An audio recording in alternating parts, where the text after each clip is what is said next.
ദൈവത്തിന് സ്തുതി. പ്രഭാതകിരണത്തിലേക്ക് സ്നേഹവന്ദനം. ഭാഗം 1586. ഇന്ന് മെയ് മാസം 4-ാം തീയതി 125-ാമത്തെ ദിവസത്തിലെത്തി. ക്രിസ്തുവേശു പറയുകയാണ്, കർത്താവേ കർത്താവേ എന്ന് വിളിച്ച് എന്റെ പിന്നാലെ വരുന്നവർ അല്ല, പിന്നെ സ്വർഗസ്ഥനായ എന്റെ പിതാവിന്റെ ഹിതം നിറവേറ്റുന്നവരാണ് സ്വർഗരാജ്യത്തില് പ്രവേശിക്കുക.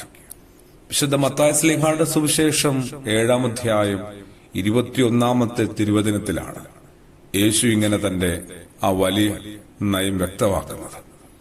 സ്വർഗസ്ഥ പിതാവിന്റെ ഇഷ്ടം നിറവേറ്റുക, ദൈവഹിതം ആരായുക, അവ ജീവിതത്തിൽ പ്രാവർത്തികമാക്കുക. അങ്ങനെയാണത്രേ ദൈവരാജ്യം സ്വന്തമാക്കാനായിട്ട് പറ്റുക. ദൈവപിതാവിന്റെ ഹിതമെന്നത് എന്താണ്? സ്നേഹമാണ്.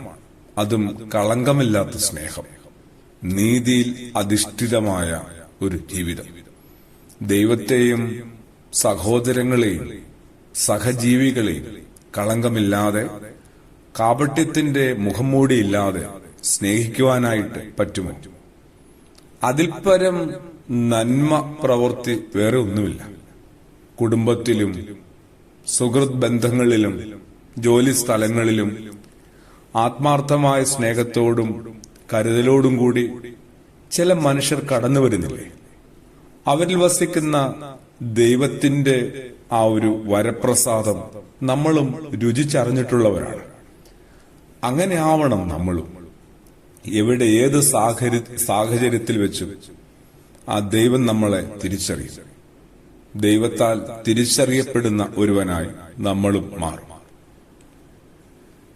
സത്യം പറഞ്ഞാല് നമ്മളിലുള്ള സ്നേഹത്തിന്റെ പ്രവൃത്തികൾ ദൈവം കൃത്യമായി പരിശോധിക്കുന്നുണ്ട്.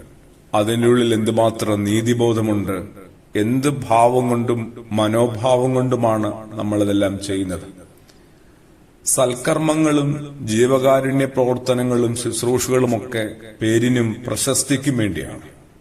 അവനവന്റെ സ്വാർത്ഥതയുടെ ഭാഗമായിട്ടാണോ നിർവഹിക്കുന്നത്? ആത്മാർത്ഥമായ സ്നേഹം പ്രവൃത്തിയാക്കുന്നുണ്ടോ? നമ്മൾ ദൈവത്തെ പങ്കുവെച്ചു കൊടുക്കുന്നുണ്ടോ? നീതിയാവട്ടെ ഒരുവൻ അർഹിക്കുന്നത് നൽകലാണ്.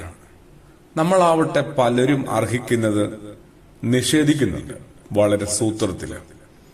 ഏതൊരുവൻ അർഹിക്കുന്നതും ആഗ്രഹിക്കുന്നതും നൽകാനായിട്ട് നമുക്ക് കടപ്പാടില്ല.